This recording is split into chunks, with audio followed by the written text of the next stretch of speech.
listeners and readers of AwardsWatch.com. This is the Awards Watch Podcast, episode 199. I am the executive editor here at Awards Watch, Ryan McQuade. Joining me today is Nicole Ackman. Hi, everyone. And Jay Ledbetter. Hello. That's right, listeners. It's not an episode of Director Watch. It's just a regular episode of the main show here. So, Jay, less tangents than we normally go on over. I don't know about that. We'll see. Oh, no. We're here today. Normally, this show is pretty streamlined and short. I'll try and keep that the norm. We're here today in honor of the new release, Gran Turismo. We're here to give our top 5 sports movies this week. Yeah. Of course, Gran Turismo, I mean, it's had the weirdest release probably of any movie this year. Like, it was supposed to come out earlier in the month, then because Oppenheimer did successfully, and then because of a lot of the moving shifts in Hollywood. I mean, recently this week, Dune 2 moved.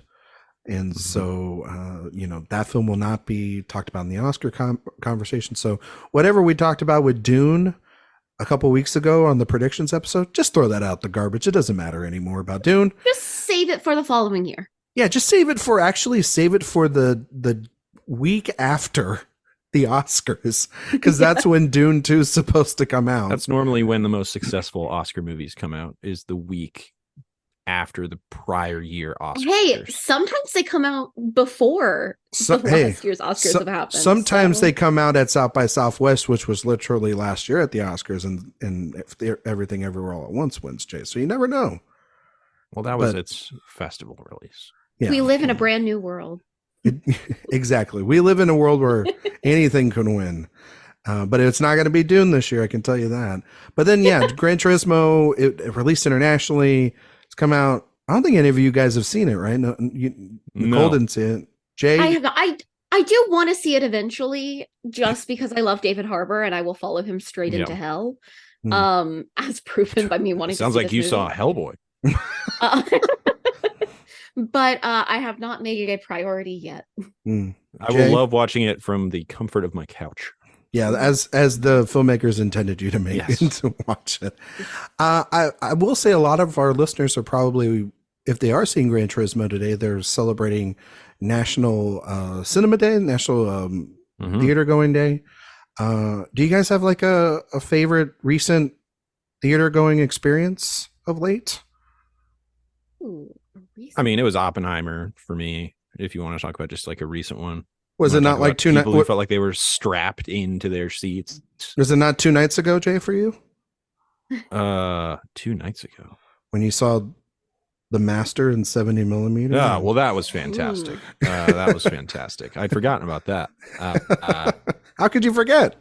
I don't know. My mind immediately went to Oppenheimer. I don't know. I was thinking about new releases. My mind went to Barbie, so we've got it all That's covered. Fair. I mean, being in a cinema filled with all other women also dressed in pink was a true community experience that I feel like, not to be this bitch, but like in our modern world, we don't often experience community in that tangible of a way. Yeah, I think it does speak to kind of the importance of Barbie that I went by myself and felt like I should have been arrested, which I think is progress. I think that's progress. Yeah. I think that's progress. I will say that one of recent great memories that I had was earlier this year. It's a movie that also came out this weekend, limited, but is going wide over the next couple of weeks. And that was at the premiere at South by Southwest for Bottoms. And I sat next to Kevin and Dan, and just obviously a giant crowd there in the Paramount Theater, and just being able to experience a great comedy and laughing at some of the most absurd jokes that we've seen on screen in some time. It made me really hopeful for cinema going forward. Also, this very queer, female centric film being made by these strong, fascinating, talented women. And then, of course, and then a couple months later, Barbie comes out, and Oppenheimer, and sort of that experience is really kind of rejuvenated, I think, for a lot of people going back to the theater. I mean, I think it was like 37 to 40% of Barbie's audience. It was like the first time they'd ever, or maybe it's even higher than that. It's the first time they've been back to the theater since the pandemic. That was their first movie going experience. And then you look at Barbie, that's going to make like $1.5 billion.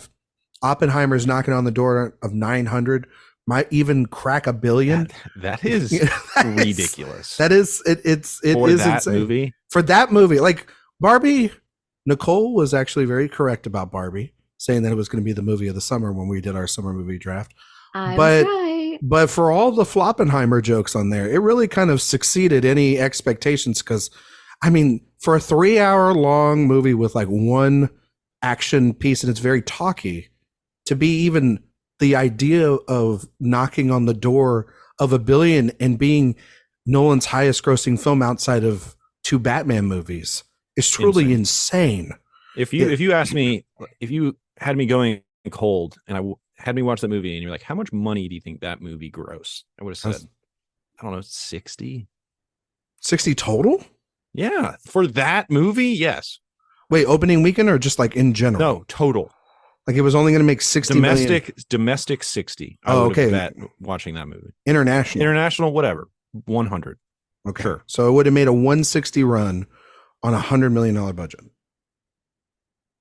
If you didn't tell me it was by Christopher Nolan. Oh, okay. So you're saying going in blind. Yes. Okay. But if I told you it was Christopher Nolan, and if you went in blind, you wouldn't know it was Christopher Nolan because you can actually hear what people are saying. So. Oh boy.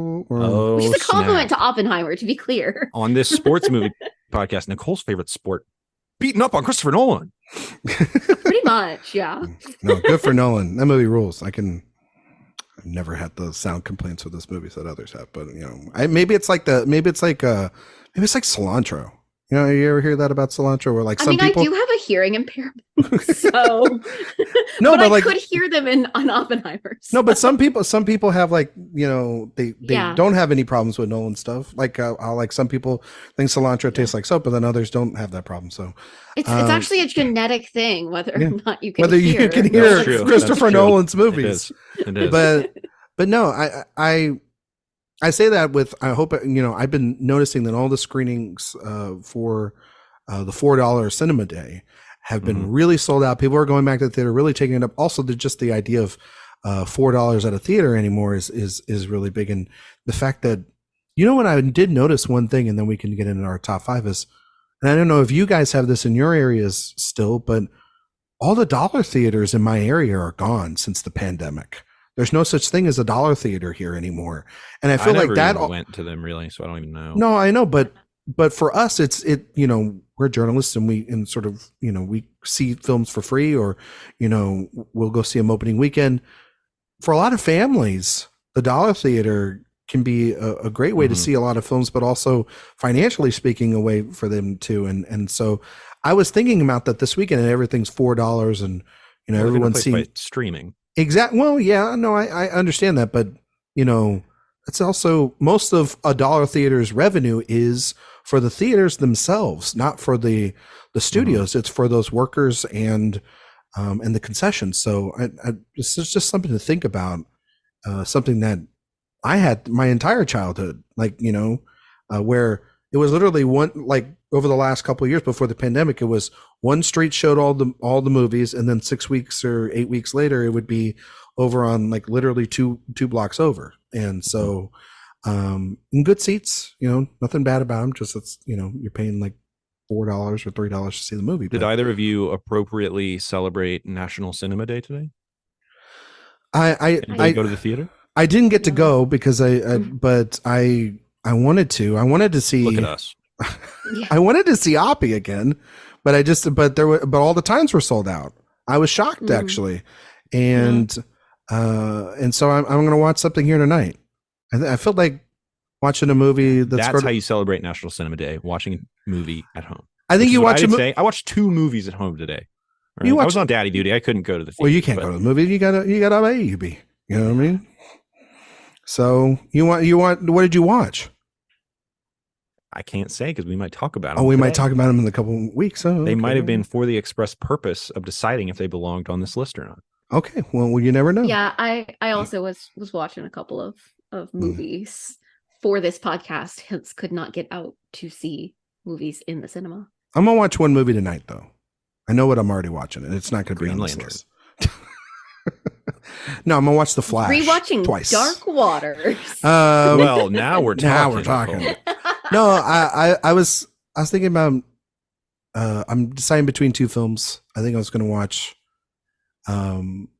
either If Beale Street Could Talk or The Fabelmans. That's what I was gonna watch tonight. One of Oh those two. God. Okay, if Beale Street Could Talk is one of the most underrated films the last 5 years, you heard it here first. Underrated. It is- yeah, I think that movie is severely underrated. Like, You don't think people Underseen talk? for sure. I think not a lot of people. I think Under talked about. under talked about. underappreciated. Yeah, underappreciated. yeah, Because that's what I mean. Like, you know, yeah. Like we don't not talk about it literally nearly as rated, enough but, as like we don't talk about it enough as much as Moonlight. exactly. Yeah. Exactly. Yeah. No, I get you. I get you on that. It's and also just that score and That score. Nicholas Pertel. But it's not a sports movie. It's not a sports movie. But you know what? It's a great segue, Jay. Thank you for Thank helping me out. Yeah. You're welcome. We're here to talk about top 5 sports movies. So I know Nicole's not the biggest sports person out there on the planet. I'm very thankful. We talked about this offline. I'm very thankful for you coming on and getting a little bit outside your comfort zone and doing this topic. I will say I'm not a sports person, but last weekend I did actually attend a sports game. So everyone be excited. What did you Sports see? game. A sports game. I Okay, went Mom. To a, You know. okay, well, I went to a baseball game. Okay. They hit a ball with the wood thing, a stick. Durham. Listen, you go to if Durham there's- Bulls? I did go to Durham Bulls. Yeah. Ah. Very fun They stadium. won. A very fun fact is that I've never been to a baseball game that the team I was rooting for did not win. I am a lucky charm. If any baseball teams want to offer me free tickets, I will take them. But no, if there's one sport that is like very closely adjacent to theater, it's baseball. It is a Interesting. weird connection. Broadway literally has a softball league that all the different shows It's like true. compete against each other. So I know about baseball, and that's about it. It's a plot point but- in Seinfeld. Yeah. Yeah. You know, That Seinfeld. But is so- a very so, popular cinematic sport. Yeah. So get ready for some choices I made though, because my knowledge of other sports is based solely on having watched Ted Lasso. That's So- fair. That's fair.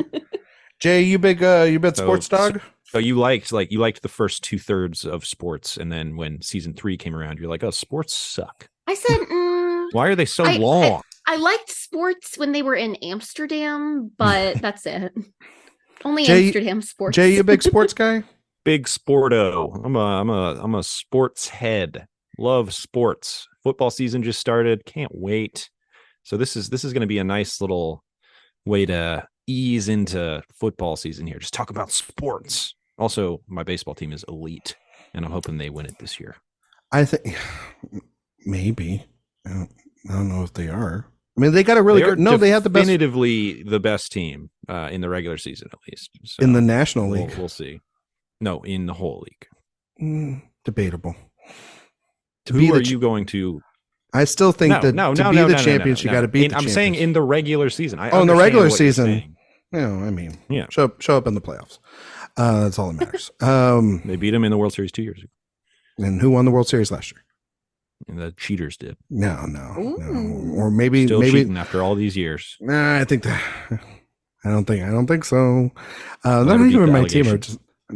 Hey, I'm a Cubs fan. I have like. I'm a Red Sox fan, Cubs but I'm Cubs are talking all about right. the Astros. And Cubs Jay, are going to make the playoffs probably. Yeah, the Cubs did good this year. Right? Yeah. I will be very excited. Jay and I always talk offline when we're doing our Director Watch episodes or just in general. The first 30 minutes of our actual recording that never gets aired is us just talking about sports.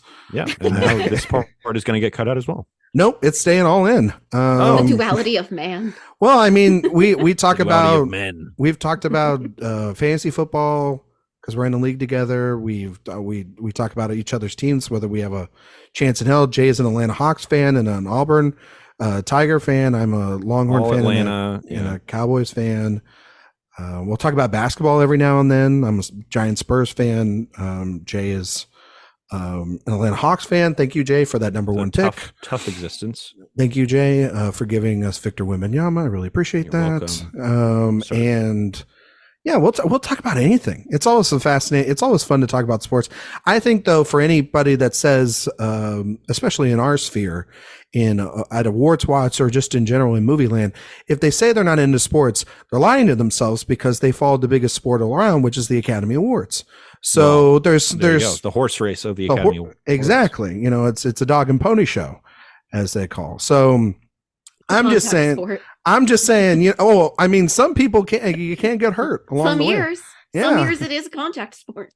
Yeah, some people do have concussions, and there are performance-enhancing drugs. That's for sure. I've seen the wigs that Melissa Leo had to wear in The Fighter, But anyway, suffice to say, we're big sports fans, me and Jay, and Nicole loves baseball. And Nicole, did they win the other night? They did. Okay. They've never lost. So when the Braves make the World Series, I need to invite Nicole for a game. I'm saying that I think the rest of this month I need to send some Red Sox memorabilia over to Nicole, and hopefully she'll wear it. By her, you know what? Maybe let's see if it goes to football. Maybe the Cowboys can finally win a championship, and I'll just be like, Nicole, I'll buy you NFL Red Zone. But that would really be something if it worked for other sports. It really would, because then I would just be like, well, I know Nicole's gonna have to suffer to this now. I think it's just baseball, though, as far as I can tell. Unfortunately, for other teams, I had to test it out. Maybe. Yeah, you don't want to tempt the fates, because then also maybe it wears off. So it's exactly a delicate line. Yeah, it's a delicate line. Exactly. I got to use it, sparingly. Mm-hmm. Yes. Did you two have any criteria going into this top 5 list? Or you just pick 5 movies that really spoke to you? And I think sports movies can be really, really effective when they work. I think that they be very inspirational. I think that they can be very interesting. They could speak to the time. I mean, and also what's great about them is some sports movies for non-sports fans, they really do work because, based off of just how the script works, the performances, going through a list, I have like 25 films down. I'm not talking about 25 films today, but I was just noticing how many of these films I was like, oh, that's a good one. That's a good one. That's a good one too. So, Nicole, did you have any criteria for your 5? So I really didn't have any specific criteria. And one of them is, you could argue is not really a sports movie, but it takes place largely at a sporting event. So I am counting it. But mine are interesting picks. I feel like mine very much say I'm a North Carolina girl. So I'm, but I will say I've got one that's in there for purely nostalgic reasons. I think you got to have a little nostalgia in there, right, Jay? Exactly. And then 4 that I actually think are like my 4 favorite sports films. Okay. All right. Jay, did you have any criteria for this list? No criteria. In fact, I probably stretched the definition, if anything. I knew you were going to stretch it a little bit. I'm trying to keep it interesting, Ryan. I got one on here that I know I'm going to say, and y'all will be like, all right, maybe if you're mentally ill, you think that's a sports. I've got one. I've got one. I've got one too. I think I stretched a little bit. We'll see. We'll see if maybe it's the same film. We'll see. It could be, but we will. As I was looking at my movies, I think really the conclusion I came to was, if you ask me what is this movie about, probably the sport is the second thing you mention when you say the movie. Mm-hmm. It's like, if you ask what is Miracle about, that is about the 1980 U.S. hockey team. That is what it is about. It's very straightforward. Herb Jones. I would say my movies are a little more adventurous than those, ambitious than those. Well, look at I like those kind of movies too. Yeah, they're good. Interesting. I like a lot of sports movies because I'm a sports guy, but I did Giants, Big Green, Space Jam, but no, I did Legacy more. Like, that new Legacy with that IP. Mm-hmm. But I did do one thing on this list. I picked only one film from a sport to represent the sport.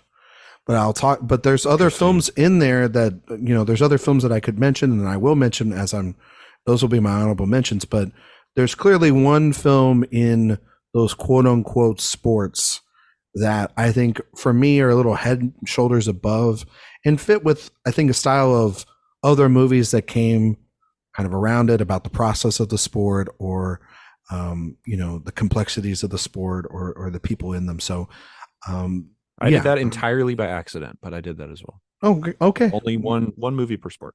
All right, copycat. I technically.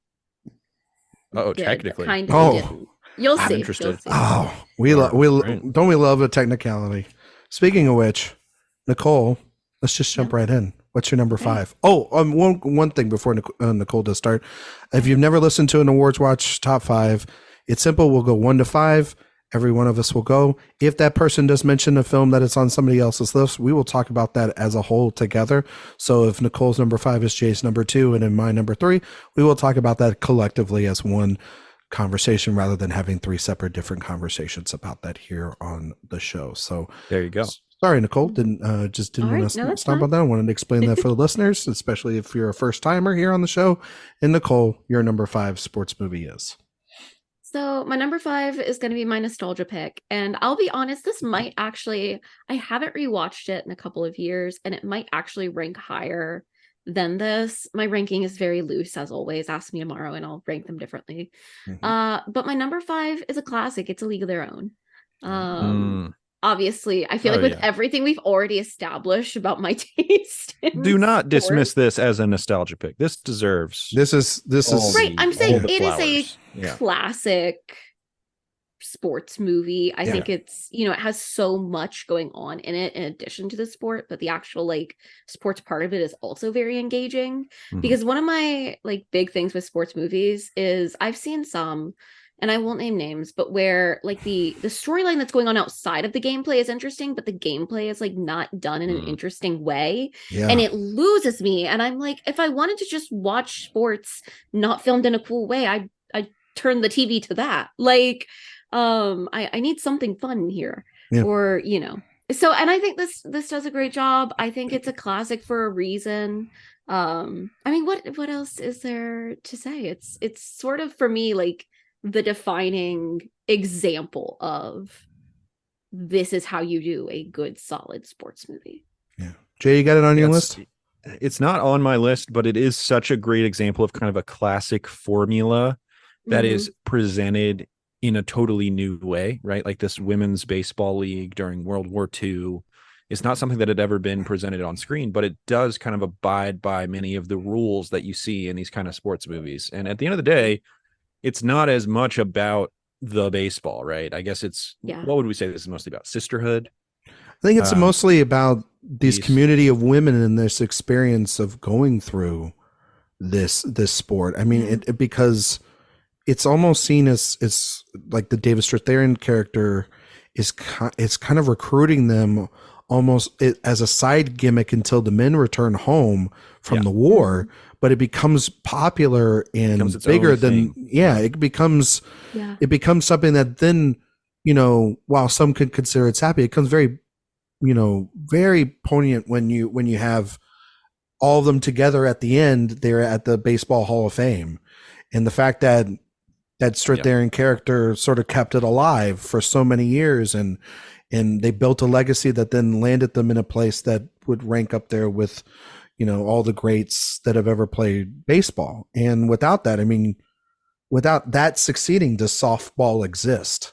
Is that the defining legacy for that sport, which is now one of the most popular sports for female athletes, and also one that we pretty much dominate in almost consistently with the Olympics and worldwide. So they walked so then, a lot of female athletes could run. And I think it's Penny Marshall's best film, in my opinion.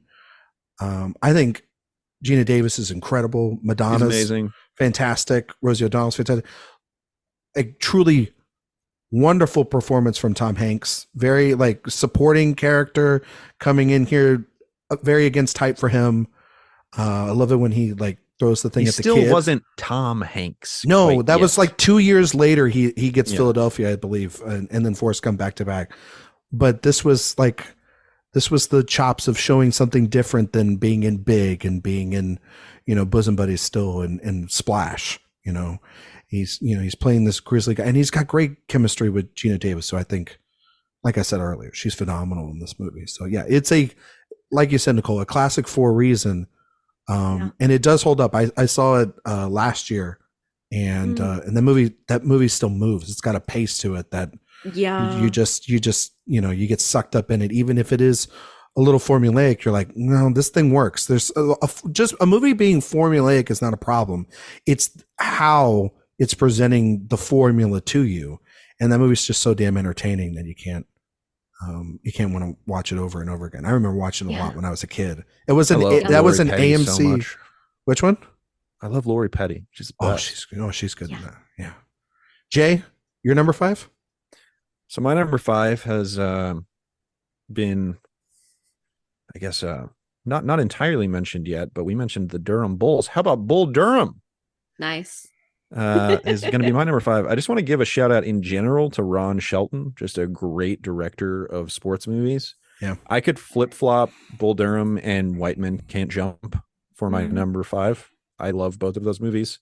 Although, if you want to say Bull Durham is much more about the sport than pickup basketball, White Men Can't Jump, I guess. But Bull Durham is amazing. I'll also give a lot of credit to Kevin Costner, who I believe he played minor league baseball actually, and he really sells the himself as a pitcher in this movie, which he doesn't do later in what is that Sam Raimi movie? For Love of the Money, for Love of the Game, Love of the Game. For Love of the Game. He does not sell it in that one, but here I think he really does. It's also like just kind of a sexy little movie. Susan Sarandon's really bringing it, and I mean it's just a great romance. And also just a great bromance as well. It's so funny, wholly entertaining, just soup to nuts.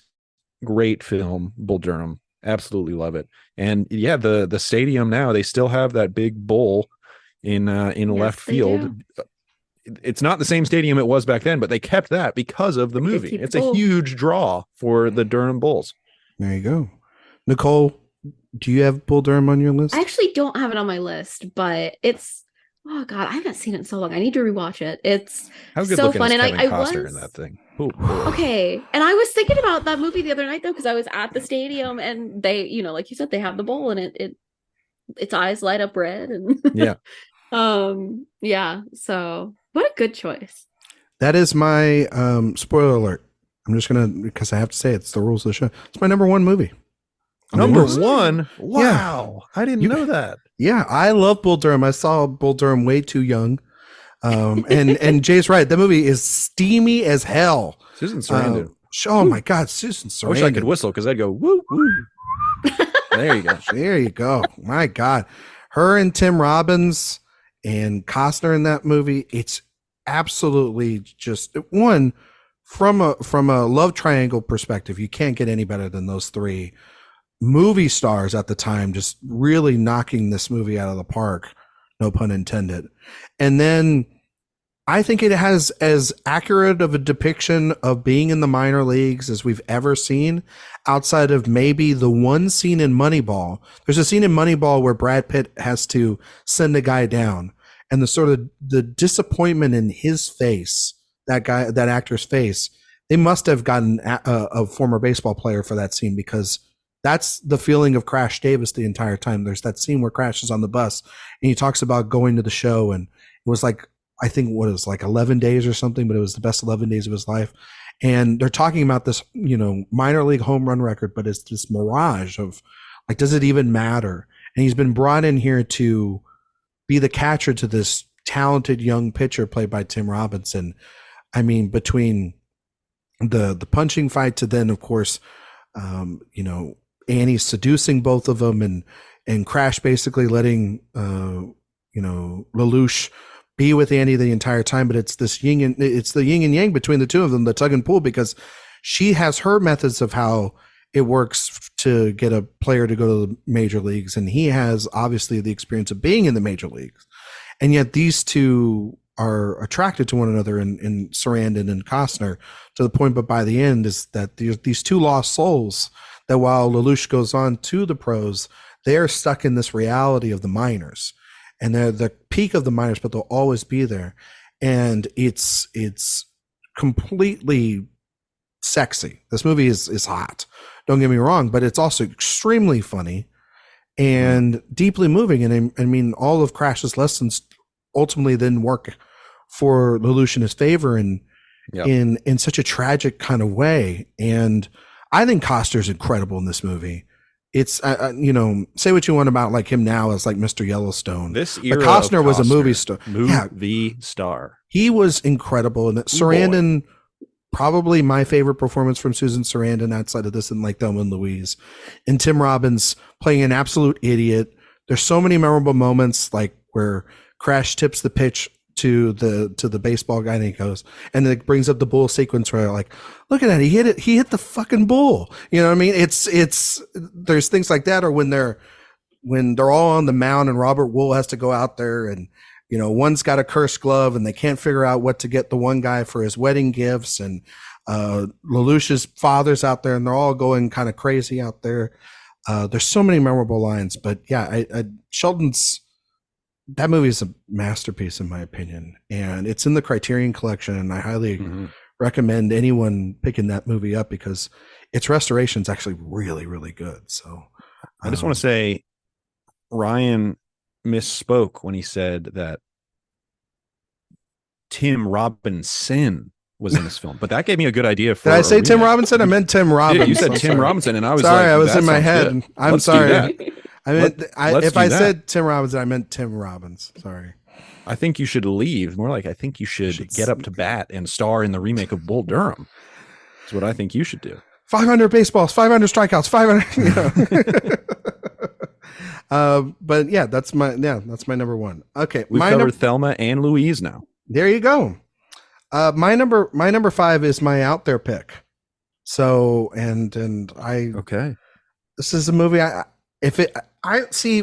The way I thought about it was, if this sport is covered on ESPN, then it's kind of a sport now. Okay. Like if it's on there and they have their tournaments there every single year in the middle of the summer. Of a cornhole movie, can't you know? Then I think, and there is a bit of a strategic play to this, and it is popular all around the world, and that's poker. And my number 5 is Rounders. With Matt Damon and Edward Norton. I love this movie. It's a total nostalgic pick. Sorry, Nicole. I know Matt Damon's, your sworn enemy or whatnot, but he is. I think Rounders is an absolutely fascinating film because, one, for people, this movie came out before poker sort of really got into the mainstream, into the zeitgeist the way it is now. And, the way, especially like even before, everybody was playing poker at least, when I was growing up because of a movie like this, or just the resurgence on ESPN for the World Series of Poker. But this movie explains the philosophy of poker, I think, the best way you can. It's got Matt Damon is really good here opposite Edward Norton. You have this insane performance from Malkovich, who's just over the top with this giant Russian accent. And then you have John Turturro in there as sort of like their buddy in between. And the movie essentially follows Damon's character. He's in law school, but he used to be a card shark, and he's trying to go on the straight and narrow, but his buddy Edward Norton gets out of prison, and there's a massive debt that he has to collect, and so they start going from place to place to sort of get enough money to pay it off before he gets whacked by the mob, essentially. And I think the movie's so entertaining, and it's so much fun, and a lot of, I think, poker movies, even a movie like Casino Royale, a Bond movie that I love, you can feel as if like all those movies saw a movie like this and were like, okay, if we're going to make poker interesting, if we're going to make poker accessible to audiences, it has to be presented in really good voiceover by Damon to explain what it's like to be in the mind and the thought process of somebody playing this game. And yes, Jay, I know you love the card counter, and I don't think that movie is clearly enough about poker at all. But this also, movie, we need to talk about the definition of sport here. I think that's an important thing we need to address. Poker is a sport. I thought that my next pick was like pushing it. So did I, and now I feel really good about it. This was on Bleacher Report's top 100 sports movies of all time, so I have physical proof to back that up. The most trusted source of all Bleacher time. Report, a sports That's website. Where I go for all my movie reviews is Bleacher Report. Yes, there you go. Bleacher Report, who breaks news constantly every single day for sports. So there you go. They compiled a list, and it was number, I think it was like 80 something. It was like 80, 75 something on that list. Yeah, but and I'm sure the first sentence was, some people might say that poker's not a sport, but it was. But we disagree. They were like, but we disagree, and I was like, thank you. That's all I need to hear, because I mean, like, you know, you could. There's this one to me, because there is a strategic advantage. There's a, you know, I think poker technically has been longer than like video games or competitive eating, for Christ's sake, but. Yeah, it's on. Well, when I pull out my competitive eating film, that'll work. Yeah, I was about to say, you say that like I'm about to have the Joey Chestnut documentary at my number 4. Actually, I was waiting for you to put it at your number 1, Jay, but no, I just think that it's rewatching it the other night. It is this sort of dark tale about what the sport can do and the addictions of gambling, but also to the fact that you're drawn to it like a moth to a flame.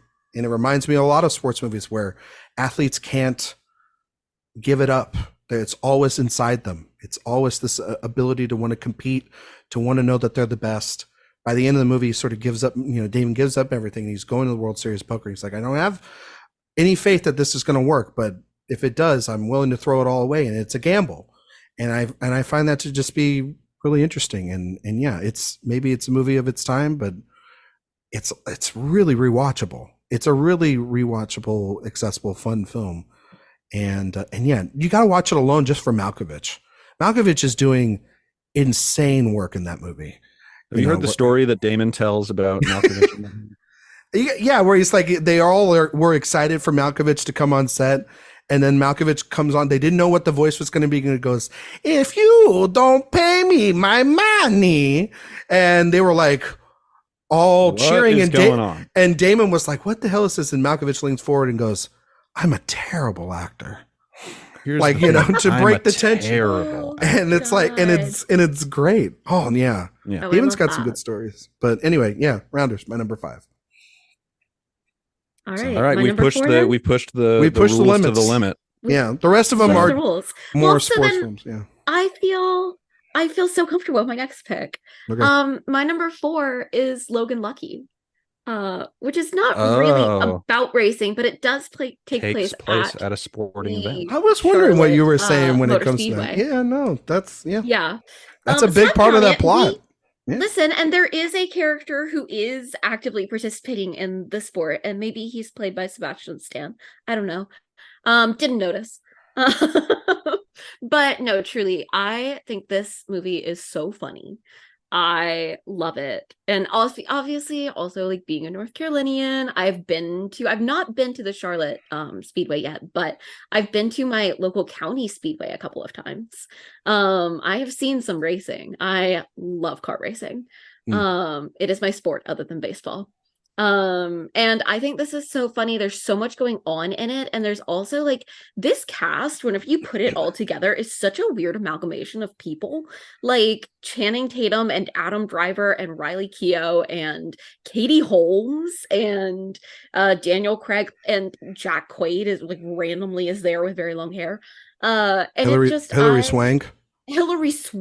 Like it's one of those movies where like you just more and more people keep showing up. A Soderbergh staple. Got one of the best jokes at the time when that movie came out. The Game of Thrones scene. Yeah, that's all time.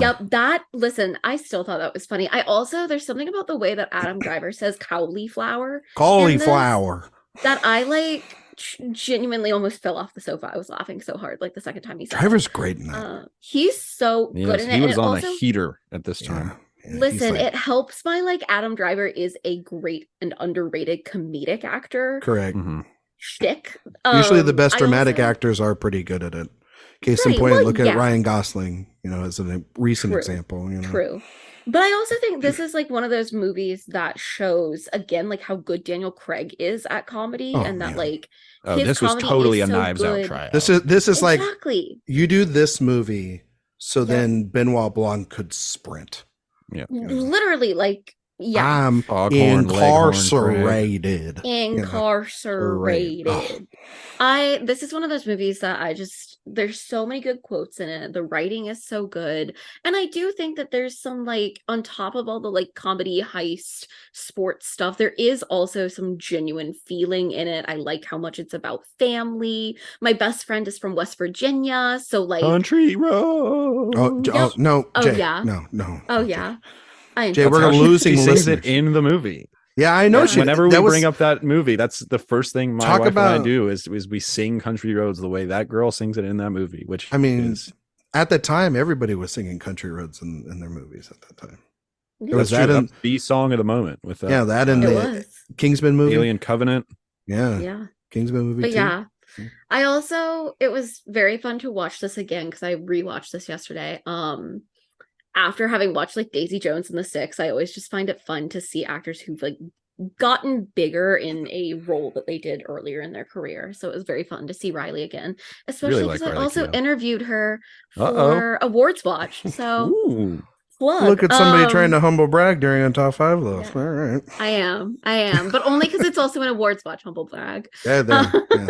If it was I'm another just site, I would cut it out. Ryan, I'm just promoting the site. I know.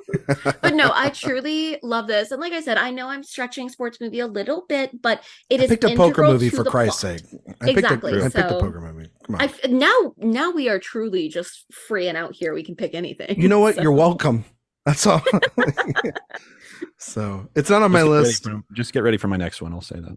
All right, Jay. Then if that's the case, you're number 4. Well, I just want to say, yeah, Logan Lucky rocks. Ocean 7-Eleven. It's the best. Ocean 7-Eleven. Yeah. Yeah. I love that. So a great pick there, Nicole. For my number 4, you know, there are sports that you're really passionate about, but nobody's really captured the true essence of it on film. Oh Lord. And this is a sport that it can be hard to watch. I make sure to watch the championships every single year. And it was so nice to see it finally shown on film, and that is sheep herding. And my number 4 is Babe, which is a sports movie. Babe is a sports movie, and I want it on the record. Holy and it's shit. a wonderful film. Can I at least does it qualify? You know what? I'll give it to you. It's a competition. There's a trophy involved. I'm sure it's on the Ocho every year. It's a real underdog story There you about go. this lovable pig. Yeah. And the Honestly, whole movie you're right. culminates in a competition. You're right. And it is so emotional. You know what? And I'm going to give it to you. Good for you. My to sister's an find animal science student. I cannot deny you this. This is good. This is good content. I like it. This has Yeah. all the staples of a sports movie, right? It's this found family, this new team that they've assembled. And this pig is doing something that no one ever thought a pig could achieve. It's a rags to riches story. A total outsider, this elitist world of sheep herding, and in comes this little pig. And he comes in and is a true legend of the sport. And that'll do, pig. That'll do. One of the great lines in the history of cinema. It's on a Wheaties box at the end. Listen, I say that'll do, pig. That'll do at least 3 times a week. It is a genuinely like rousing moment that makes me, it gives me like the tingles. Yeah. It is so good. And that entire movie is just so sincere, and it could be so schmaltzy, but it's not. It rides that very, very thin line. And that movie, the entire movie to me is just like, I am locked in the entire time. I think it's so emotional and Mm. heartwarming and just awesome. And it is a sports movie. So I put it at number 4. Movies. Movies. I'll give it to you. I'll give it to you. That's a good pick. Thank you. That's a good pick. Is it better than the sequel? I like it more than the sequel, yes. Sequel is good though. The sequel's good, for sure. Sequel's But the kind of first one is deranged. just like, Sequel's kind of deranged in a good way. I kind of like how much more traditional the first one kind of is, and I think it's so successful in that field. Yeah, we were a good society back then in nominating Babe for Best Picture. Apparently, George Miller was like pissed that he didn't get to direct that. You would be too. But then I truly think he saw how good it was, and he was like, "Ah, it's like, why did I just write this? Could have been me." Yeah, and then he made the second one. Should have been. And me. It was like, oh, you really kind of George Millered this one up a little bit. You're like, I'm gonna see what your precious thing is. I'm gonna make mine, and I'm gonna make it a little twisted. Yeah, a little twisted. Yeah, it was weird when the Doof Warrior showed up in Babe too. It was a little weird, Mad Max stuff. It might as well, as weird as that movie is. Yeah, exactly. For a sequel, you bet. My number 4, I think another staple besides baseball is the boxing movie. Yeah, boxing movies have been big. You got like Absolutely. your Rockies, you got your $1 Million Babies, you got your like the Hurricane. Then you got like there's wrestling movies that go alongside with that. Combat sports. Combat sports. They all get lumped Warrior. together. And that's Jay. You just mentioned my number 4. Your number 4? Yeah. All right. My number 4 is Warrior. Okay. Great film. Great film. One of those movies. Get the fellas together, circle up, have a cry.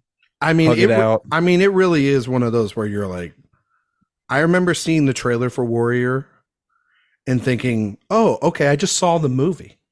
Like, because it was one of those trailers that gives you everything in the trailer. All the points are made.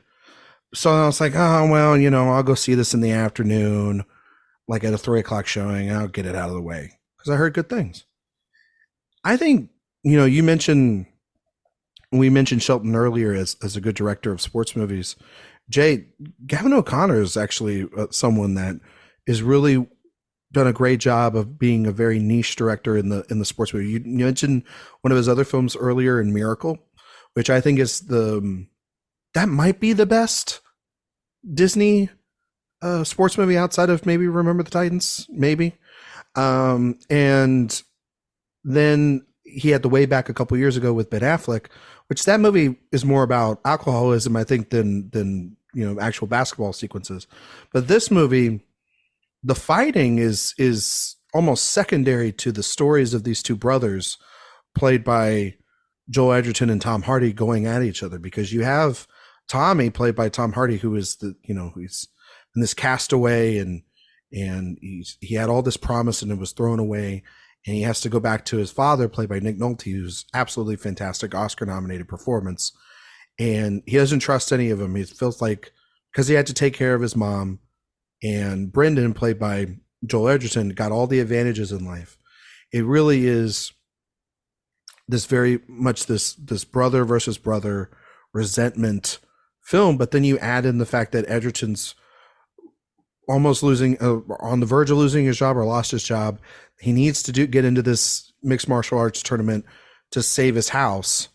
Mm-hmm. And so you have this ultimate, the rise of both of them. And then it culminates. Stakes are high. The stakes get high when they're fighting each other in the finale. And there's that scene on the beach where they sort of lay out the turns the night before the fight of their relationship. And it's absolutely captivating.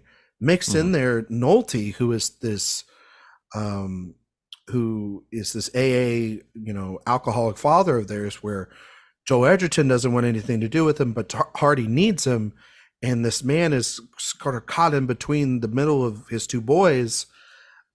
It's like Jay said, if you want a good cry, this thing is going to fuck you up good. And it does every time. And it's because of these great performances. But I mean, the combat fighting scenes alone are actually really well choreographed. They're so overdone. I mean, they like are, the way that most of these movies are. I mean, they all are. But I think that the way they get there are 35 punches in every fight that would put a man into a coma. Exactly.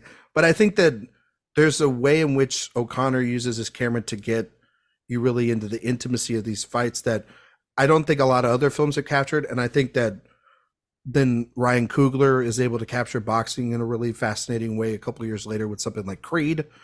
But I think of the final fight sequence between Brendan and Tommy, and it is even though you kind of know where this movie is going to go, you're on the edge of your seat with these two guys, and it's beautiful. And the needle drop, the Nick Cave needle drop at the end is incredible. Oh yeah, great. I mean, oh yeah, what a picture. So yeah, for really, my box, really good movie.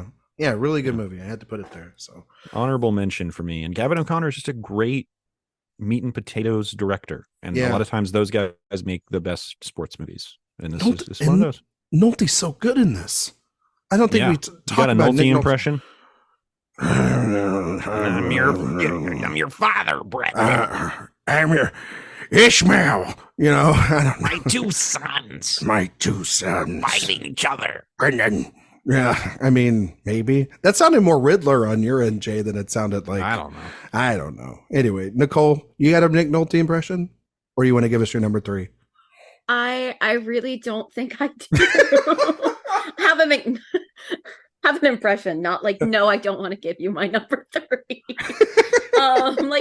No, I don't think I will. No, and America. No. My number 3 is a traditional sports film. It is the great and classic 2002. We would say soccer, they would say football, drama, comedy.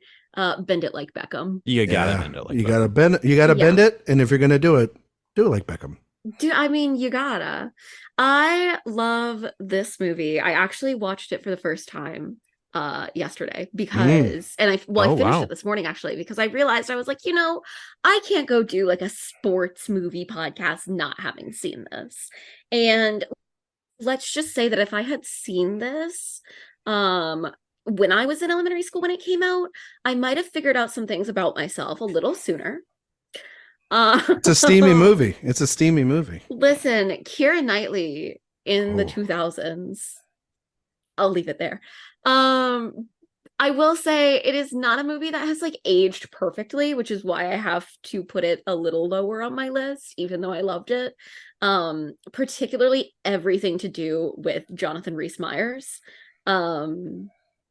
Now watching it, and I imagine it didn't at the time, but it just like, screams like, get away from that little girl. That man is so creepy, and for what? But this movie is so fun, and I really do. It is one of those sports movies where like it's about the football, but it's also mostly about, these two girls trying to figure out how to sort of find a balance between what they want for themselves and what they're drawn to and what their families expect for them in, two sort of different cultures. And I think that it's really interesting. It also was a huge reminder for me of the fact that like in 2002, whenever this came out, there still was a lot of sort of prejudice against women in sports and in terms of, the perception of, oh, well, if you played a sport seriously, that made you butch or that made you whatever. And the sort of linking of like playing sports and lesbianism and all of that.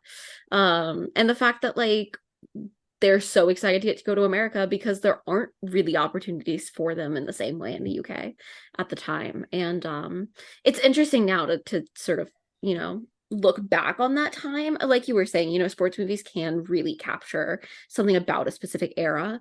And I think this is a really good one in terms of capturing what the early 2000s were, particularly looking at women in sports, women in sexuality, women in like Indian British culture.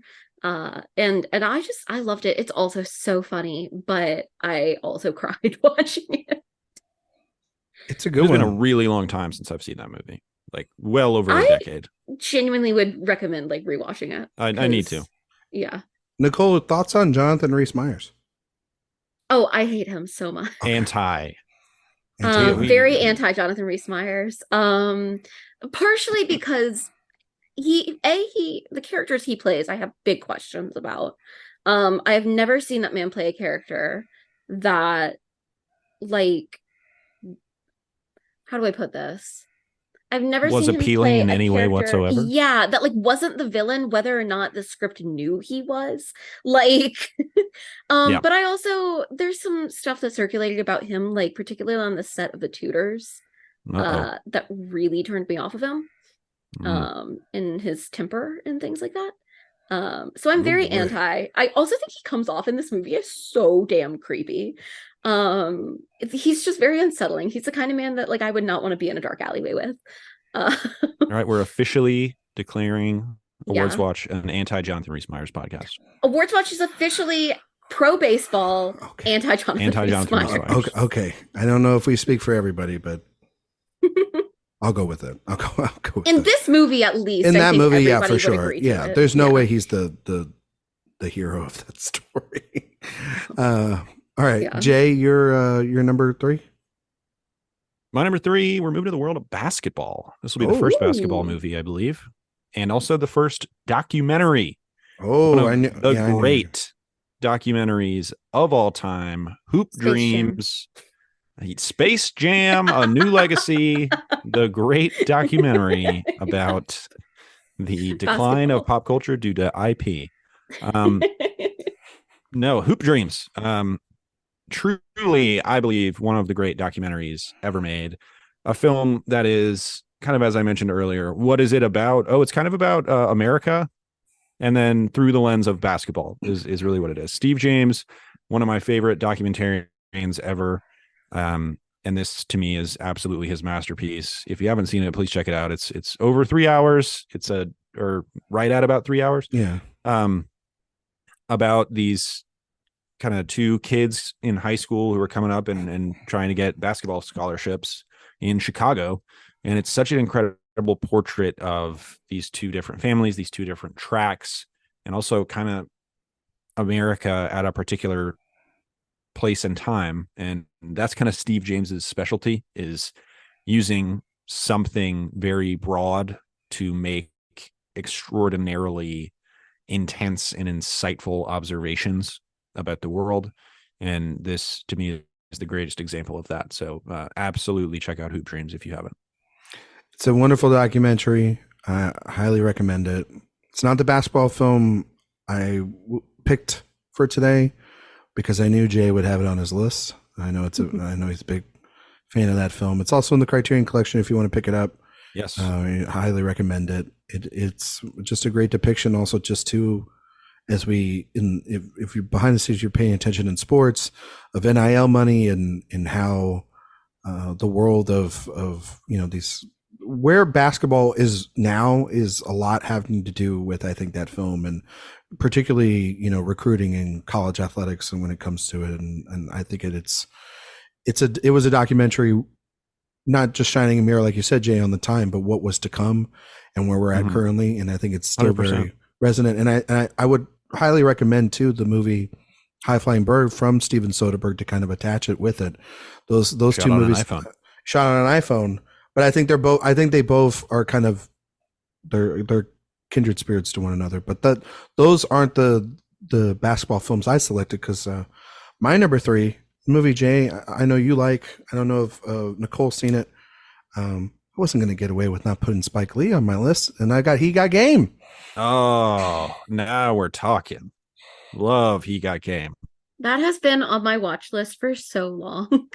And I still need to get to it. Thematically very similar to Hoop Dreams. I think a little bit more convoluted with the whole Denzel Washington gets out of prison. Get out of prison to get your son to go to basically Ohio State or Duke or whatever. But Denzel Washington, if you get your son to go to Ohio State, I will let you out of jail. And then what? They didn't do it. Oh, okay. My goodness. God. Denzel, you better not throw that basketball over that fence. And then he did. It will disappear. It'll get thrown back at you. Yeah. And I one very fascinating film. I think he wanted Kobe Bryant initially to play it. He got Ray Allen to do it, which would have been very interesting. Kobe would have been better. Yeah, Kobe would have. Ray Allen's bad. I don't care what anyone says. Ray Allen's not okay. We've talked about this before. Ray Allen's not that bad. It could have been 10 times worse with some of the other people that they had on that list. Yeah. And yes, Kobe would have obviously been better, but I think it has this really great relationship of a basketball starting from where you're at on the hard tops in your neighborhood to then what it is like, much like Hoop Dreams, to be the number one prospect of your time, what it's like to look through that lens, the responsibilities, your family, everything that you have on your shoulders. Yes, it is heightened by his relationship with his father because of his mother's passing and all these different things are coming together. But it comes to a head because of this abuse that Jesus has had to deal with at the hands of his father and the expectations of always being the best.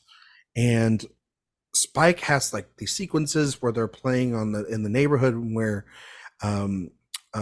Jesus grew up in New York, where they feel like they're with music from like old westerns, and there's just these wonderful shots and the way he films the basketball court, because Spike's a lover of basketball. He's always at the court side of those Knicks games, so it feels absolutely perfect that he's tackling a subject like this. But then, the real reason why you come to a Spike Lee movie sometimes is to see Denzel Washington kick ass in a performance.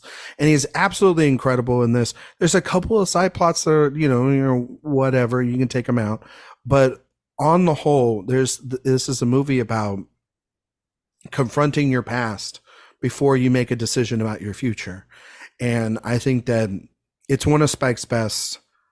It's a movie for me that, there's so many different scenes, like the college visit, or really the ultimate one-on-one sequence at the end between Jesus and his father, and where that all leads to after all that abuse to finally one up his dad. Such an amazing scene. One of Denzel's best scenes. So good. And yeah, I love, and that's kind of corny as the ending, like you were saying, Jay. It's a great ending, very, very provocative, and certainly remember it. You'll certainly be thinking about it. Such a flawed movie, but God, I love it. I love it. Sometimes sports movies don't have to be perfect either. They're because they're talking, and really this one doesn't have to be perfect because it's also talking about these very gray and imperfect characters, I believe. And so, yeah, I had to include this. There's no way. Considering the fact Spike, like I said, is such a big lover of basketball, and it's in like his blood, there was no way I was not going to include He Got Game on this list. And yeah, Nicole, you really should give it a try. I really like it. Awesome. You're number 2, Nicole. All right. So my number 2 might be a little bit surprising because it is actually a Matt Damon film. Uh-oh. I'm Air? embarrassed to admit. No. I'm not going that far. Oh. My number 2, once again, this is why I said I have like 2 movies that technically are the same sport, even though it's very different iterations of it. My number 2 is Ford v Ferrari. Ooh. I love Ford versus Ferrari. I legitimately thought you were about to say Invictus. And oh my God, I was going to be shocked. No. Yeah. Well, that's rugby, isn't it? It's not soccer. Well, no, it's rugby, but it has Matt Damon. Well, she said 2 of the same sport. So you're not paying attention to Nicole. No, that was before she said that. Oh, okay. Fair. I think part of this is that it has this great script by Jez Butterworth, who is one of my favorite playwrights. And I think James Mangold does like such a good job with the filming of everything. Yeah. And I also, as much as I typically am not a Matt Damon girly, I do love Christian Bale. Christian Bale was one of the first crushes of my childhood. And I also think that like Tracy Letts is really good in this. Katrina Balfe is very good in this. It has my son Noah Jupe. John Bernthal. Bernthal. Oh my God, John Bernthal. Like even like Ray McKinnon, I really like in this. Like I think that everyone in it is doing such good work, and I think that it does such a good job of balancing sort of the sports aspect of it with the personal aspect of it, and this very complicated relationship between these two men. And it also, I think, does a really good job of showing sort of all of the, like, politics isn't like maybe the right word, but the politics of the behind the scenes. Yeah, the bureaucracy like behind all of it. Yeah, exactly. How much of it is not about what happens out on the track. Yeah, a lot of it's the behind the scenes sort of stuff of how the sausages get made before you present it on the plate. Yeah.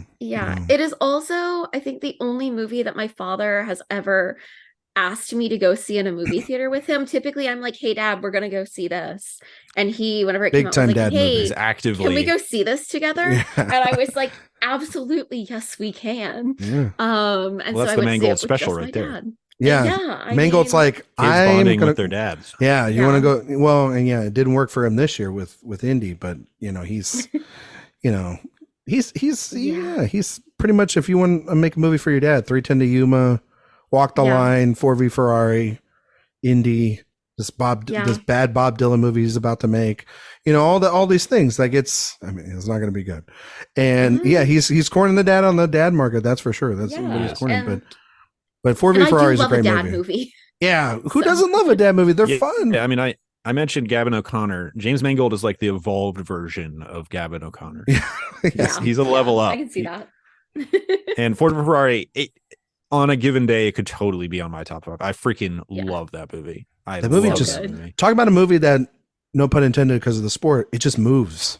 It's so confident and propulsive. I mean, Bale and Damon, they're so good together. Like you would think that they've been doing some of the movies best together. racing ever. Yeah, footage. Bale totally deserved an Oscar nomination for that. I agree. Michael Mann, what you got? Can you beat that? Can you beat it? Oh, Probably. he probably you know, with Ferrari. Well, he's got Adam Driver. That's going to be the other side of it. So like once that movie comes out, then we're bumping off one movie on my list, and it'll be like 3 out of 5 are racing movies. Well, apparently in the first scene of that movie, just limbs are flying and hell yeah. Hell yes.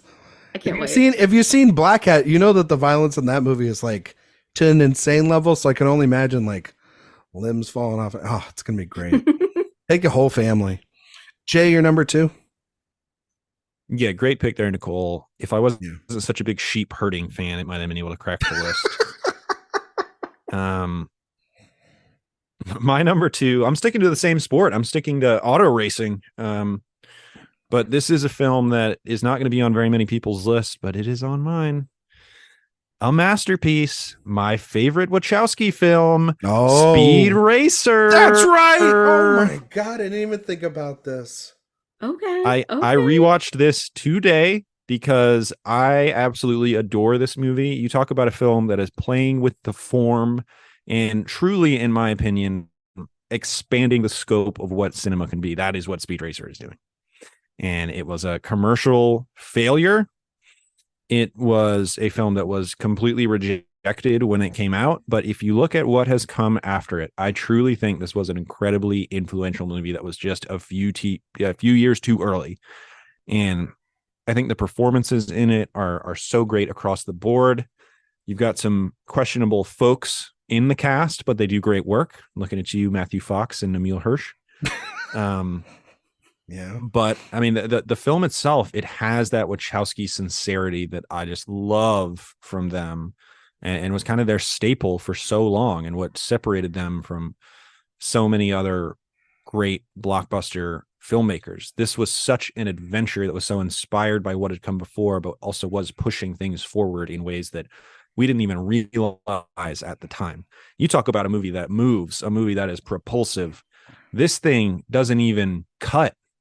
The scenes literally bleed into each other visually, and it can be overwhelming. And it also has one of the most cathartic, energetic, like euphoric endings of any movie I've ever seen. And it's presented in a way that you've never seen anything presented before. So Speed Racer is my number 2. I freaking love that movie. Yeah, I have to pull an audible on my list. Uh-oh. I totally forgot about Speed Racer. I forgot about Speed Racer. I was thinking, so remember all that stuff I said about Rounders? You just kick that movie off, and you can move Warrior down, and you can move He Got Game down to 4, and then we'll put Speed Racer back at 3, because Speed Racer, Jay's right, that movie is phenomenal. I truly, Jay's pulling out the print. He's pulling out the poster print in the middle of the episode. I love this. It's such a vibrant, beautiful film, but it also is it's got everything you want in a sports movie. You got these evil corporations that are trying to take down these small sort of literally mom and pop racing family And it's I think, you know, the Wachowskis talking a lot about corporations, a lot about really their experience with the Matrix films and the future of their work, but it also just has this great underdog story. You're talking about all these the racing sequences. Jay's absolutely right. They're vibrant, they're kinetic, they're sort of ridiculous. They can give you a headache if for some people. They like, we know, like, I know Sophia's not a big fan of it, and it gave her a big headache. And I was like, yeah, but get over it, because it's like, this movie is so sincere, and it has its heart on its sleeve, and they're like John Goodman. Like, it's a legitimately important movie in the history of film. Yeah, and it's a movie so many people that will like, sound ridiculous. It does, but it's been really reevaluated as such. And yeah, I mean, the Susan Sarandon and John Goodman scenes, they have certain monologues towards the end of the film. I think they're absolutely incredible, like just little scenes that they have that really just carry that energy that the Wachowskis have, that that you can't describe, or you can only see it and feel it and experience. And for the love of God, I need a 4K release of this movie ASAP, if I can bring that out into the world. It's crazy. It is asking for it. It is asking for it. I don't even think that there's a blue for it. I don't think even. There is. I have the blue. Oh, you have the blue? Okay. Well, don't worry about that. Oh, okay. Well, maybe I just need to get a blue for temporary purposes. But 4K, yes, please. But yeah, I love this movie. I'm bumping it to 3. Warrior and can go to 5, and he got game number 4 and by rounders. Sorry. I know. So what's the moral of the story? Put Susan Sarandon in your sports movie. Correct. You got gold. There you go. My number 2. A movie that a couple of years ago I hadn't seen in a long, long time. It's really kind of lingered, because Jay, you mentioned how some sports movies, they really aren't even about the sport at some time. They can be about something larger, a larger sort of connection to them than what is even being on screen. And I think a movie like The Color of Money is a movie that's over the last couple of years, a little score cheesy, right up there. That movie, one, it rules. It moves at such a confident pace. It feels like like Scorsese had to do a little bit of a director hire, but he does it in his own way. It's the sequel to The Hustler, which is one of Paul Newman's great performances. This is the movie that won Newman his Oscar. You know, a lot of people sort of like, oh, it's the movie that, but reevaluating it, it really is this commentary about the movie star. We talked about movie stars a lot over the last couple of years, because it has literally Tom Cruise and sort of a mantle passing performance and turn in there. You've heard Cruise talk a lot about this, but Newman in this movie, he's proving the point that a movie star is always a movie star, regardless of how old they are.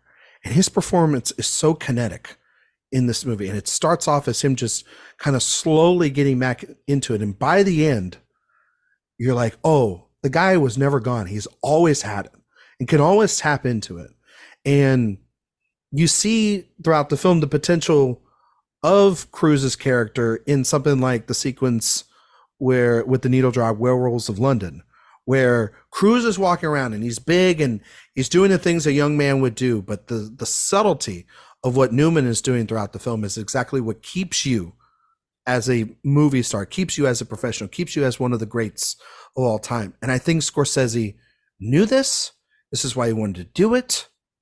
And it's completely captivating. And it's a movie I can't get out of my head. Watching the Ethan Hawke documentary last year, The Last Movie Star, and seeing them talk about this and Scorsese's experience, seeing I think it was last year during the Top Gun Maverick stuff where Cruise was talking about this moment. This is a movie that's not only just really incredible pull sequences, but also too an inflection point for where we're at as the movie stars and a mantle passing, but also working with one of the great directors of all time in a movie that some would consider to be lesser for him. But for me, I think it's in the top 10 Scorsese films for me. It's high praise, especially from you. Scorsese's your number one dude, right? He's not he's in my top 4 directors of all time. Spike's on your obviously Rushmore. He's on my Rushmore. And yeah, it's a movie that I was surprised how moved I was by the end. And how I think those final scenes where, obviously Cruz kind of threw the game and he realizes that, it wasn't in win it fair and square. He's like, no. I'm going to prove to you I'm the movie star, essentially. We're going to do this. And this movie is the case for that, but we're going to play pool. And I don't care if I lose tonight, I'll be at the next city and the next city, the next city. And all I need to do is win one time. Basically, all I need to do is give one performance and it proves my point. And it's great. And that final just freeze frame shot with that smile and Newman saying, I'm back. And it's sort of the final nail in a career where the guy didn't even show up for the Oscar. He didn't even care at that point. It was just the work. And I love that. And so The Color of Money, had to put it on my list. Very underrated. You should both re-see it. Haven't seen it. You haven't seen The Color of Money? Have you seen The Nope. Hustler? Nope. I haven't seen The Color of Money either. I think you guys would like it, honestly. I need Yeah. to do I'm a big I Newman need to fan, finish so. Scorsese. Yeah. It's so embarrassing that I haven't finished Scorsese. It's of his films. And, it's another one of those movies too. Everyone just thinks Martin Scorsese. He it's makes been getting gangster reclaimed. movies. You know what I mean? He just makes gangster movies. That's all he does. It's like, no, he made it like a really great sports Yeah. movie too. He's very versatile, that Martin Scorsese. I wonder if he's ever made any other sports movies that might get talked about later. Maybe. You never know. Maybe. Nicole, All right. you're number one. My number one. This is a movie that I love a lot. It also feels like the most me choice for my top sports movie that I could have picked. And so for my number one, I had to go with I, Tonya, which is a sports movie that is very interesting to me, I think, in that it is very much about the sport, but more so in that it is largely about the athlete's connection to the sport, and how everything in their life revolves around it. I love this performance by Margot Robbie. This was the performance that really, got me on board with Margot as a great actress. I also, I am in the camp of being, I don't think Allison Janney is bad in this movie. I just don't think she's doing anything that special, but I do think she's doing exactly what she needed to do in the role. This is not a character with a lot of growth, and that is part of the point. Obviously, surprise, surprise, I love what Sebastian Stan is doing here. I think that he does a really good job of walking that line of being sort of formidable enough while also maintaining the humor in it. I also, I think Julianne Nicholson, Bobby Cannavale, everybody is really doing great here. I love a dark comedy, as someone who was a big Martin McDonagh fan. That's probably not that surprising. I really like Craig Gillespie's work in general. I'm very excited for Dumb Money to see the reactions to it at TIFF this year. And I love I, Tonya. I think that it does a really good job, like I said, of portraying the fact that Tonya Harding was an athlete who felt that, there was nothing for her beyond her sport.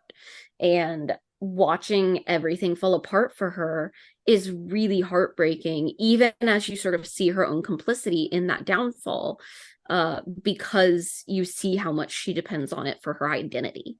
And I think that that's really interesting, like you were talking about, Ryan, and talking about poker being a sport and sort of this idea of sometimes the sport becomes almost addictive for an athlete. And I think that this is a really great example of something like that. And again, of the sort of really wild places that people are sometimes willing to go to win and to get ahead. So I, Tonya is my number one. Fascinating movie. Haven't seen it in a while. I remember liking it. Didn't understand the Janney win, but I do think Margot's really good. It's very complex. It's probably Very her best. Scorsese inspired. Very much so. Mhm. Gillespie very much inspired by Scorsese. I think A lot of he needle has- drops. I think he has Dumb Money coming out later this Is year. that the premiering. GameStop movie? That's the GameStop movie. It's premiering at TIFF, I think. Yes, it is. Yeah. But I, some of the filmmaking choices not my favorite, but I do think Robbie's really good in that, She's great. Mhm. and that's now her second best performance behind Yeah. Barbie, in my opinion. So, If does it make any sense if I say that Gillespie is like my Adam McKay, and that like he makes a lot of choices that are sort of out there and not what you would think you would do, but for me they actually come together in a way that McKay's don't for me. And Yeah, he I also think kind of makes socio-politically charged movies. well, Exactly. McKay used to make interesting comedies, I think, that said a lot about New things. McKay. You'd have to say Yeah. like new McKay. New McKay. Well, yeah, because new old Feral McKay. Yeah, because like there's two Yeah. eras where like he's making those dumb superficial comedies on the surface, but then when you really dig into them, that's really saying a lot about men and Sometimes, or not society. really. Yeah. Sometimes they're just dumb, stupid comedies, which is Yeah, fine. which is To fine. be clear. No, for sure. But then, yeah, after everything post, even I think the Big Short, a movie I like, has been completely up its own ass, as opposed to like, yeah, I think Gillespie is a little bit more thought provoking than somebody like McKay. Doesn't mean that like, you know, I mean, did Gillespie do Cruella? He sure did. Yes. And he also Um, did Pam and Tommy. Yeah. I'm not a big fan of those, but I like the ideas and the concept of those two things. And that's part of what I mean is not that there are like things not that, like like- McKay where it's like beating you over a hammer with Well, bullshit. yeah. You know what I mean? But I think So, it's that thing too of like, I feel like from everyone that I talk to, his work tends to be pretty polarizing. People Yeah. either are like, I'm not really a fan, or they are like, this is awesome. yeah. And I definitely felt like that was what the reaction to like Cruella and Tam and Tommy were both like. I believe my quote about Cruella was, I think Cruella is proof that cinema is dying, and I had a good time. Yeah. Honestly, Yeah, I of can see the that. Disney live action films, it's the one that just does try to break it off of its formula. I will give it that. It is the only one since Maleficent to actually like Try. do what they had originally set out to do. Yeah. Pete's Dragon too. Throw that in Yeah. Well, and Dragon Rocks. hey, I am Brana's Cinderella's biggest fan. So yeah. But anyway, Tonya. Good Mhm. flick. Jay, I think I know what you were alluding to earlier when I picked a Scorsese Yeah. film, even though I think that The Color of Money is Scorsese's best sports movie, but I think you're going to make the case for his other sports movie, Taxi Driver. Yes, Just of course. Taxi Driver, his other sports movie. The Kundun? Age of Innocence. Kundun? His other sports movie. So this has been happening more and more recently, Ryan, where I'll just be thinking about a Scorsese movie that I watched and I was like, yeah, that was great. Is it actually a stone cold masterwork? Mhm. And that happened with Casino, when I rewatched it recently, and I think that is now my favorite Scorsese film. And then as I was getting ready for this, I was like, not Bull Durham, God, Raging Bull. is freaking amazing. Am I underrating it? And so I watched it again today, and I guess it was sort of just confirmation bias, because it is that good. I really think this is one of Scorsese's best. I mean, I've got it number one here on our list of sports movies. We've talked about a lot of, uplifting stuff, underdog stories. This is a downer. This is a Paul Schrader movie. It's a bleak boy. It is bleak. It is dark. It is harrowing. It can be hard to watch at times. Yeah. And it, to me, says so much just about human existence and what drives people, just about the ego, and obviously a lot about toxic masculinity and self-loathing. And it's the staging of the fights in Raging Bull is so good. I just think this idea of the visualization of those fights, making them not literal recreations of how it was in the moment, but these sort of impressionistic ideas of how it felt in those fights, both to the crowd and the fighters and everybody involved, I think is just so captivating.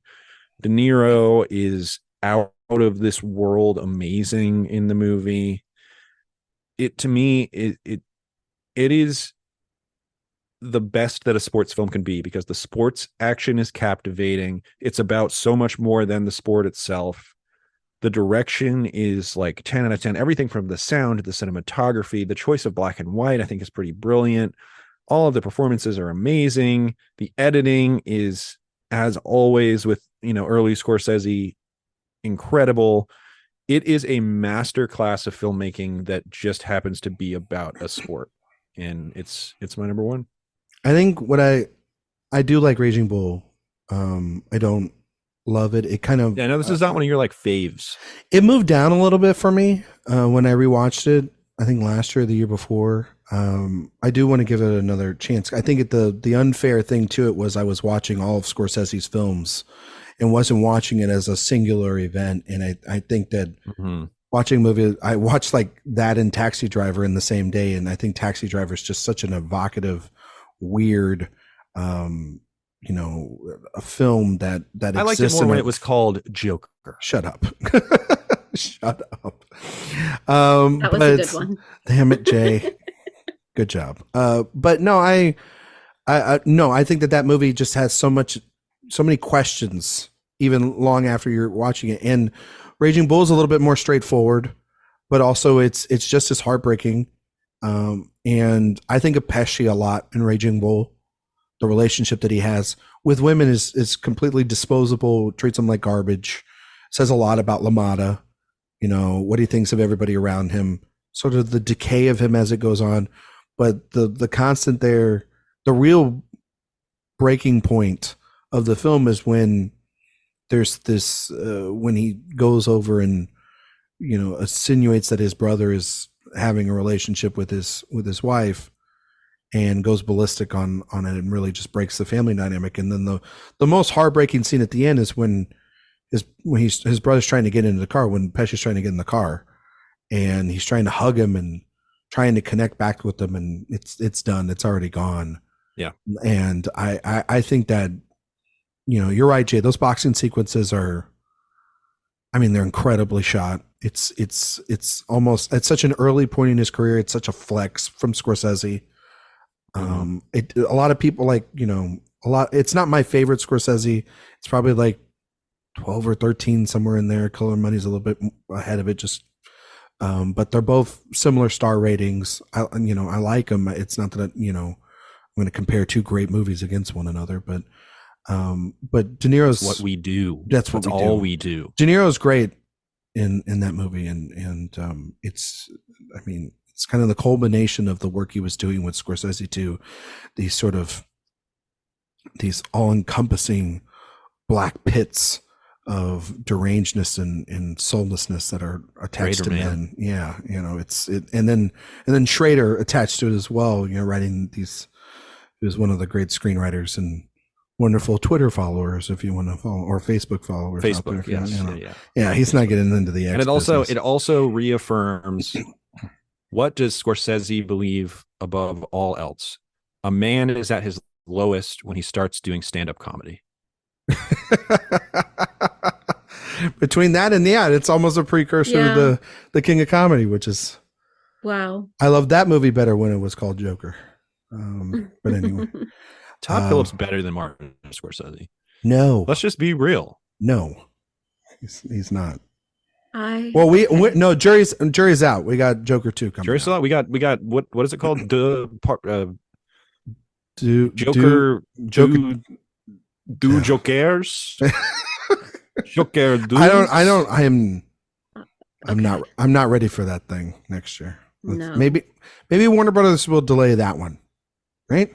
Please. So, and then of course my number one was Bull Durham. I talked about that earlier. So that's our top 5 sports movies. Not a ton of crossover, which is great. Well, you guys got any honorable mentions?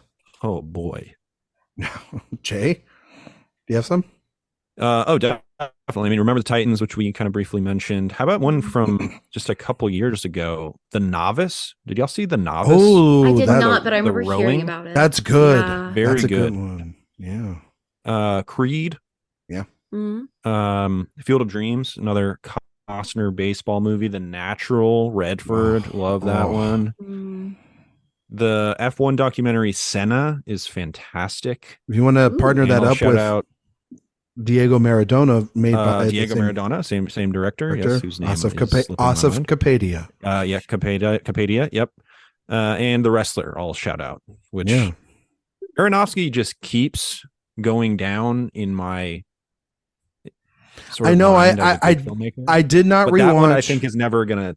I did not rewatch that movie because I just don't want. I'm scared of watching Aronofsky movies. Yeah, I'm scared of watching it because then they're like, oh no, this is actually trash. Because every movie I've gone back and rewatched of this, I'm like, oh, these movies are very basic. And The Wrestler was such a I like a understand good why I like this when I was 17. Yeah, or like I was 15, but now I'm an adult.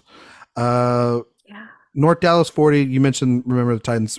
Waterboy, great Sandler comedy. Oh, Happy Gilmore. Happy Gilmore, if you want to, great Bob Barker in that. I mentioned The Hustler earlier. Love and Basketball, great on the Criterion Collection as well. I think I mentioned them all earlier, but yeah, you mentioned The Wrestler, Jay, but $1 Million Baby, The Hurricane, great boxing films. Nicole, you have any honorable mentions? No? Just High School Musical. That's fair. It's got basketball. It is High School Musical film. 3. Yeah. But is it High School Musical 2 that has the baseball sequence? I think so. Yeah, because they're at the resort, Yeah. right? Yeah. Air Bud. All the Air Buds. Air Bud World Pup. Ice Princess. Golden Receiver. Golden Retriever. You mean? Yes, Golden Retriever. Sorry. Yeah, get it right. Come on, we're trying to be. No, it is Golden Receiver. It's Golden Receiver. Yeah. That was their, like, that's right. tagline. That's right. That's the pun. That's the pun. I'm just being. World Pup, Golden I Receiver. thought it was like Retriever as like a- retrieve the ball, from the Receive the ball. Yeah, But the I Retriever guess. is the name of It's the dog. the dog. Yeah. Yeah. Could have gone both ways. I think there's a baseball one as well. How a dog plays baseball is beyond me. Yeah. Other Well, than he's- fielding. Very well. He's a pitcher. Hits the ball with his tail. I mean, sure, but he bats Sure. as well with his mouth. Yeah, there you The go. Durham Bulls do have a bat dog who runs out I and love grabs a the bats for dog them. in the dog that picks up the football tee after the kickoff. Oh, so Those good. are the best. It's the most important player on the team. Yeah. Yeah. All right.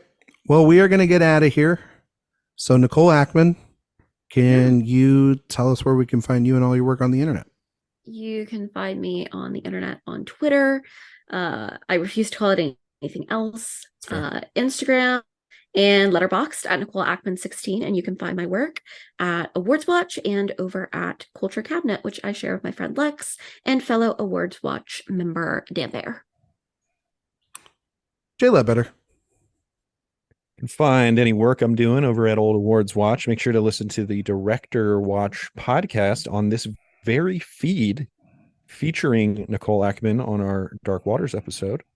And co-hosted by some other guy. Some dude. And you can find bro. me on Twitter at Mr. J Ledbetter. You can find me on Letterboxd. Just search J Ledbetter, and that's me. I'm that other guy over at Director Watch, and we're doing a series on Denis Villeneuve that's real timely with the delay of Dune 2. I can't wait. Dune 2 is coming out in what, like 2 months? Oh, Jay, I'll tell you offline. I think that you might have your information. Oh no. I think you might not have the latest information on that movie. You can find me on Twitter, Instagram, and Letterboxd at Ryan McQuade 77. You can find all my work on Awards Watch as well as Playlist, Film Speak, a bunch of other places. And next week's episode will be myself, Eric, Sophia Simonello, Christina Yerling-Biro. We will be back. We will be giving a live update of the films that we have seen because we'll be doing it live in person at the Telluride Film Festival next week. And then you can also go ahead, like I said, and listen to Director Watch. We're doing Denis Villeneuve. This week's episode is Prisoners, which features our very own Eric Anderson. So look forward to that. Go over to awardswatch.com. There you can sign up for the newsletter. You can get all of the great reviews and all the festival coverage sent right to you twice a week. Gotta love that stuff.